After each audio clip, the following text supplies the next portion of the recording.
السلام علیکم، میں ہوں رضوان اشرف۔ اسلام آباد ہائی کورٹ کے 6 ججز کی جانب سے جو سپریم جوڈیشل کونسل کو خط لکھا گیا، اس خط کے جواب میں جو پورے پاکستان کے اندر ایک ڈرامہ شروع کیا گیا، وہ ڈرامہ آخرکار آج ختم ہوا ہے اور آج سپریم کورٹ پاکستان میں 7 رکنی لارجر بینچ اس کیس کی باقاعدہ سماعت کر رہا ہے۔ اس معاملے کو انہوں نے ٹیک اپ کیا، اس معاملے کو انہوں نے اسکت نوٹس لیا چیف جسٹس آف پاکستان نے، قاضی فائز عیسیٰ نے، اور آخرکار اس کیس کو، اس سماعت کو لے کر چل رہے ہیں۔ اب یہ جو 6 ججز کی جانب سے سارا معاملہ سامنے آیا ہے اور اس کی سماعت جو اس وقت یہ سپریم کورٹ پاکستان میں ہوئی ہے، اس کے اندر کیا کیا انکشافات کیا گئے ہیں، اور پہلے آپ اس کی بیک گراؤنڈ کو سمجھ لیں، جو یہ 6 ججز کا خط، پھر اس کے بعد سپریم کورٹ کے اندر آنا، اس کو نوٹس لینا، اور پھر اس میں مختلف اداروں کی جانب سے کس قسم کی بھاگ دوڑ شروع ہوئی، کیا رد عمل تھا، کس قسم کی ملاقاتیں، کس قسم کے معاملات سامنے آئے، جس کی وجہ سے یہ جو سچویشن ہے اور زیادہ کمپلیکیٹ ہو گئی، پیچیدہ ہو گئی یا متنازع ہو گئی۔ اور اگر اسٹریٹ اوے چلے جاتے، جس طرح سے اس خط کے اندر کہا گیا تھا کہ سپریم جوڈیشل کونسل کی میٹنگ بلا لی جائے یا ایک سو موٹو لے کے اس کے اوپر معاملے کو ٹیک اپ کر لیا جاتا، یہ ایک سیدھا راستہ تھا۔ اگر یہ پہلے اپنا لیا جاتا تو شاید اتنی کنٹروورسی پیدا نہ ہوتی، اتنے معاملات متنازع نہ ہوتے، لیکن chief justice of Pakistan justice Qazi Faez عیسیٰ نے شاید خود کو کوئی تیش مار خال سمجھتے ہوئے اس کے اندر اپنا راستہ نکالنے کی کوشش کی، اس میں ناکامی ہوئی، اور آخرکار یہ جو 7 رکنی بینچ ہے وہ اس کی سماعت کر رہا ہے۔ اب اس بینچ کی جو فارمیشن ہے اس کے بارے میں آپ کو بتا دوں، اس کی تھوڑی سی بیک گراؤنڈ آپ کو بتا دوں، کس طرح سے یہ بینچ آخرکار بنا، کس طریقے سے یہ سو موٹو لیا گیا ہے، اس کے بارے میں کچھ آپ کو بیک گراؤنڈ بتا دوں، اور پھر سیدھا جو ہے اس کیس کے اوپر آتے ہیں۔ اصل میں یہ 7 رکنی ایک بینچ ہے جو کہ chief justice of Pakistan justice Qazi Faez عیسیٰ کی سربراہی میں بنایا گیا ہے۔ اس کے اندر chief justice of Pakistan justice Qazi Faez عیسیٰ موجود ہیں، ان کے ساتھ ہیں جسٹس یحییٰ افریدی، اس کے بعد جسٹس منصور علی شاہ، پھر جسٹس اطہر امین اللہ، پھر اس کے بعد جسٹس جمال مندوخیل، جسٹس مسرت ہلالی اور جسٹس نعیم اختر افغان۔ یہ 7 ججز ہیں chief justice of Pakistan justice Qazi Faez عیسیٰ کی سربراہی میں جو اس کیس کی سماعت کر رہے ہیں۔ یہ جو خط لکھا گیا 6 ججز کی جانب سے، انہوں نے جب خط بھیجا سپریم کورٹ پاکستان میں تو انہوں نے کہا کہ ہمیں ایک رہنمائی دی جائے، ہمیں گائیڈنس دی جائے، ہماری رہنمائی کی جائے کہ اگر اس طرح کے حالات ہو گئے ہیں ہمارے لیے تو ان حالات میں اگر ہم کیا کریں۔ اور یہ پہلی مرتبہ انہوں نے یہ معاملہ نوٹس میں نہیں لیا، انہوں نے یہ پہلی مرتبہ معاملے کو سامنے نہیں رکھا، اس سے پہلے 2-3 مرتبہ یہ معاملات جو ہے پہلے چیف جسٹس اسلام آباد ہائی کورٹ کے نوٹس میں لا چکے ہیں، اس کے بعد چیف جسٹس قاضی فائز عیسیٰ کے نوٹس میں لا چکے ہیں، تو یہ دونوں کے نوٹس میں ہے یہ معاملہ۔ اب جو ہے ان کی جانب سے آخرکار پھر وہ یہ جو خط لکھا گیا وہ لیک ہو گیا، اور لیک ہونے کے بعد پورے پاکستان کے اندر ایک بھونچال آ گیا، اور آج جو ہے اس کے اوپر سماعت ہو رہی ہے۔ اب اس کے اوپر جو ہے ایگزیکٹو نے خاص طور پر جو حکومت وقت ہے اس نے جو اپنا کردار ادا کرنے کی کوشش کی یا اس نے اپنا لچ تلنے کی کوشش کی، وہ انتہائی شرمناک ہے، انتہائی شرمناک ہے۔ اس کی وجہ یہ ہے کہ ان کا تو بنتا ہی نہیں تھا کہ یہ اپنا لچ فرائی کرتے، اپنا لچ تلتے۔ ان کے اوپر تو الزامات ہیں، ان کے اوپر جو یہ ایلیگیشنز ہیں حکومت وقت کے اوپر، اور حکومت وقت کیا کر رہی تھی اس میں، اپنا ہی کوئی بندہ انہوں نے ڈھونڈ ڈھانڈ کے انہوں نے نکالا، تصدق جیلانی کو پکڑا، کسی طرح سے اس کو باہر نکالا۔ وہ تصدق جیلانی سابق چیف جسٹس، وہ بیچارے عمر کے اس حصے میں ہے، عمر کے اس فیس میں ہے کہ اب ان کے اوپر زیادہ پریشر، کام کا برڈن، بوجھ اور اس طرح کے معاملات، خاص طور پر جہاں پر بہت زیادہ پریشر آتا ہے، جہاں پر بہت زیادہ اسٹیک ہولڈرز انوالو ہیں اور بہت سارے ادارے اس کے اندر براہ راست انوالو ہیں۔ اگر آپ یہ سارا کا سارا برڈن ایک اس قدر عمر رسیدہ شخص جن کی طبیعت بھی تھوڑی سی ناساز ہے ان کے اوپر ڈال دیں گے تو آخرکار وہ کیسے اتنا پریشر لے سکتے ہیں۔ لیکن راستہ یہی اپنایا گیا کہ کسی طرح سے یہ تصدق جیلانی کے سپرد کر دیا جائے کمیشن، تو ایک رکنی کمیشن بنا دیا گیا، لیکن تصدق جیلانی نے خود معذرت کر لی،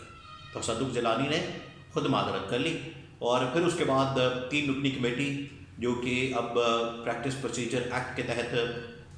بنتی ہے سو موٹو لینے کے لیے، وہ 3 رکنی کمیٹی جس میں جسٹس قاضی فائز عیسیٰ، 2 سینئر ججز جسٹس منصور علی شاہ، جسٹس منیب اختر پر مشتمل، اس 3 رکنی کمیٹی نے پھر یہ ڈیسائیڈ کیا اور انہوں نے ریکمینڈ کیا قاضی فائز عیسیٰ کو کہ آپ اس کا نوٹس لیں۔ پھر اس کے بعد اسکوت نوٹس لیا گیا، اور اس دوران ہی جب یہ تصدق چلانے کا 1 رکنی کمیشن وہ چل رہا تھا، سامنے آ گیا کابینہ کا اعلامیہ سامنے آ گیا۔ اس دوران جو ہے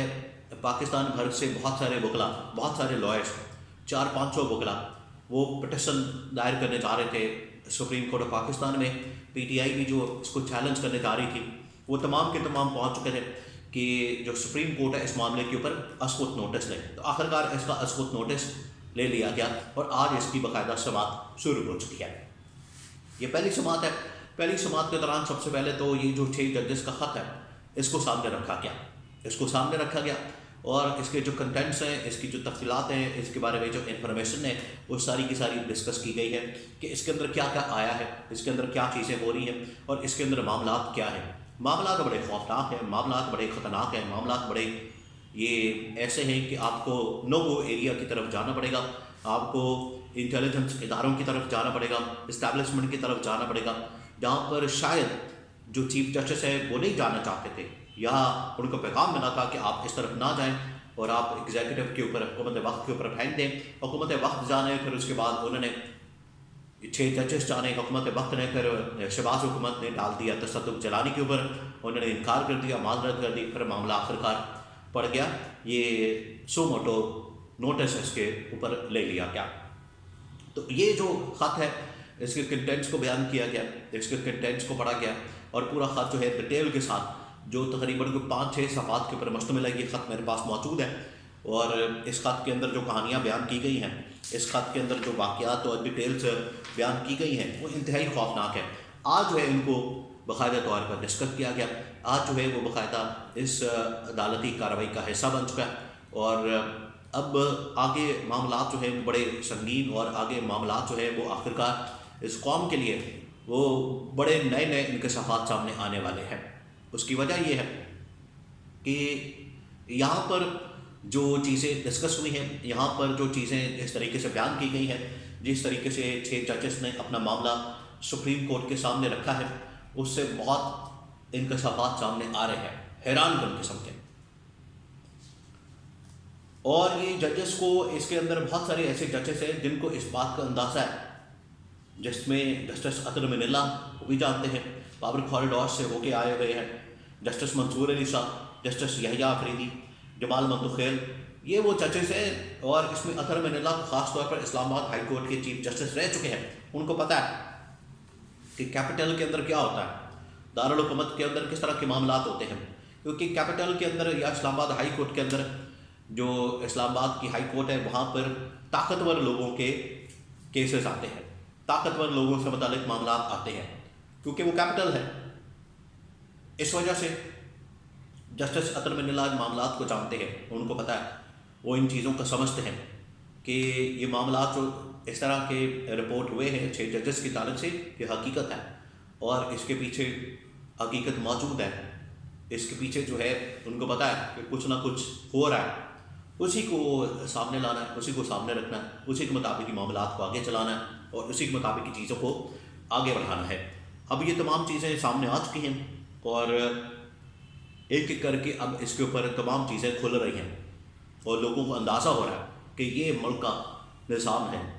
یہ ملک کی عدلیہ کا نظام ہے جس کے اندر یہ 6 ججز جو ہے وہ اب اپنے انصاف کے متلاشی ہیں۔ لیکن یہ جو سو موٹو نوٹس ہے، میں آپ کو یہ بتا دوں آخر میں کہ یہ اصل میں ایک پریسیڈنٹ سیٹ کر دے گا پاکستان کے لیے، اور ہو سکتا ہے کہ وقتی طور پر یا کچھ دیر کے لیے جو یہ سارا کچھ چل رہا ہے اس کو تھوڑا سا روک دیا جائے، اس کو بریک لگ جائے اور تھوڑا سلسلہ تھم جائے، اور اگر سخت فیصلے آتے ہیں اور سخت ڈائریکشن آتی ہے اور اس کے اوپر واقعی میں عمل درآمد ہوتا ہے، کیونکہ ابھی فیض آباد دھرنا کیس اور اس سے پہلے اصغر خان کیس، اس طرح کے بہت سے واقعات ہو چکے ہیں پاکستان کی تاریخ میں اور ان کے اوپر فیصلے بھی آئے ہیں، اور یہ براہ راست ڈیل کرتے تھے کہ پاکستان کی سیاست میں یا عدالت کے اندر جو انٹیلیجنس اداروں کی اسٹیبلشمنٹ کی جو مداخلت ہے وہ نہ ہو، اور اس میں ان فیصلوں کے اندر بڑی تفصیلات موجود ہیں کہ ڈائریکشن کیا ہے، آپ نے کیا کام کرنے ہیں، کیا اقدامات کرنے ہیں، لیکن عمل درآمد نہیں ہوا، جس کی وجہ سے